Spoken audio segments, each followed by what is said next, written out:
ఇక రాష్ట్ర ప్రభుత్వం ప్రవేశపెట్టిన బడ్జెట్ను స్వాగతిస్తున్నామని సిపిఐ రాష్ట్ర కార్యదర్శి ఎమ్మెల్యే కునంనేని సాంబశివరావు అన్నారు.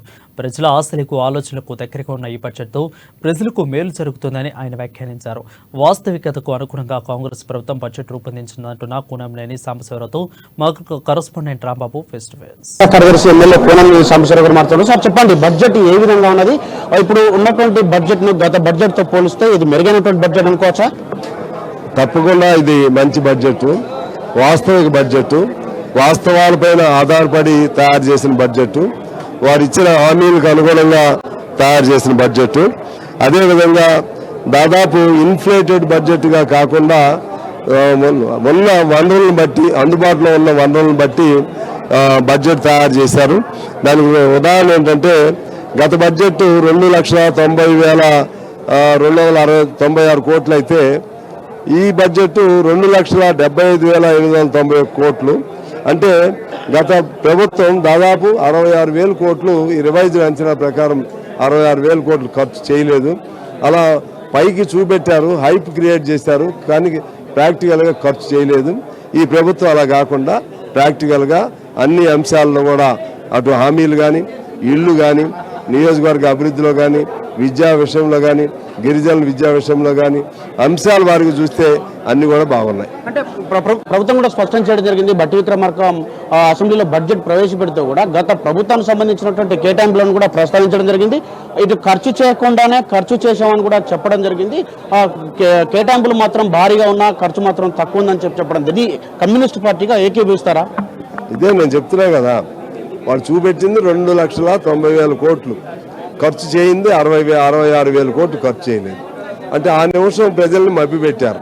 ఆ తర్వాత వచ్చే ఎన్నికల్లో కానీ ఇవన్నీ కూడా ఉపయోగపడే విధంగా పెట్టుకున్నారు. అందులో ఇప్పుడు ఎన్నికల సంవత్సరం తెలుసు కాబట్టి వాళ్ళకి ఎంత పెద్ద భారీ బడ్జెట్, మా అందరికి ఏదో ఉపయోగం జరిగిద్దని పెట్టుకోవడం జరిగింది వాళ్ళు. కానీ ఆ ప్రాక్టికల్కి వచ్చేసరికి 66,000 కోట్లు పెట్టలేదు. ఇది ప్రజల్ని ఒక విధంగా తప్పుదారి పట్టించడం, అలా చేయకూడదు. కాకపోతే 10,000 కోట్లు, 15,000 కోట్లు ఆ వేరియేషన్ ఎప్పుడు వస్తుంది. కానీ ఏకంగా 66,000 కోట్లు వేరియేషన్ రావడం అనేది చాలా, అది ఆ బడ్జెట్ అనేది అది వాస్తవాల ఆధారం కాదు, ఊహా కల్పితం, మోసపూరితమైంది. ఇది వాస్తవిక ప్రాతిపదికని మేము భావిస్తాం. బడ్జెట్ సంబంధించి కమ్యూనిస్ట్ పార్టీగా ఏమన్నా సూచనలు చేసేటువంటి అవకాశం ఉందా? ఎందుకంటే ఇండ్లకు స్థలాలకు సంబంధించినటువంటి అంశం కావచ్చు, లేకపోతే ఇండ్ల కొరకు కావచ్చు, ఇంకా పోడు భూములకు సంబంధించినటువంటి అంశాలు, ఇవన్నీ ఏమన్నా ప్రభుత్వానికి మీరు కమ్యూనిస్ట్ పార్టీ సభ్యులుగా సూచన చేసే చదివాను. ఇందులో ఇంటి స్థలం లేని వాళ్ళకి ఇంటి స్థలం ఇస్తామన్నారు, ఇంటి స్థలం ఉన్న వాళ్ళకి 5 లక్షలు ఇస్తామన్నారు. అదేవిధంగా ప్రతి నియోజకవర్గంలో 3,500 ఇళ్ళు ఇస్తామన్నారు.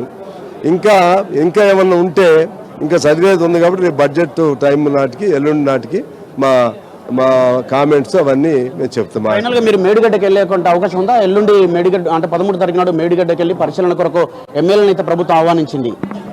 సరే, మాకు దాని మీద అవగాహన ఉంది.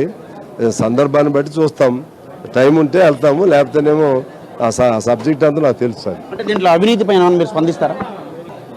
అవినీతి జరిగిందనే కదా ఇప్పుడు 2 గేట్లు, 2 రిజర్వాయర్లు ఇవాళ పనిచేయని పరిస్థితి వచ్చేసింది. ఇది మేడిగడ్డను, ఇంకోటి ఏంటి సుందేలు, 2 పనిచేయట్లా. అదంతా దాదాపు 70,000 కోట్లు పనికి వచ్చే పరిస్థితి లేదు. 95 లక్షల కోట్లు ఖర్చు పెడితే కేవలం 30,000 కోట్లే ఇక అక్కడికి వస్తాయి ఇప్పుడున్న పరిస్థితుల్లో. ఇది కునంనేని గారు చెప్పేది, బడ్జెట్ అయితే వాస్తవికతకు దగ్గరగా ఉన్నదని చెప్పేసి, ప్రజలకు అందుబాటులో ఉన్నటువంటి బడ్జెట్ను కాంగ్రెస్ పార్టీ ప్రభుత్వం ప్రవేశపెట్టిందని చెప్పేసి, అదేవిధంగా కాళేశ్వరం లాంటి ప్రాజెక్టుల అవినీతి పైన ఇప్పటికే ప్రజలకందరికీ అర్థమైందని చెప్పేసి, దీనిపైన అవసరమైతే మేము ప్రాజెక్టు సందర్శన కూడా ప్రభుత్వం తీసుకెళ్తే వెళ్ళడానికి సిద్ధంగా అని చెప్పి కునంనేని చెప్తున్నారు. కెమెరామెన్ శివతో అమ్మాన్యూస్, రాంబాబు, హైదరాబాద్.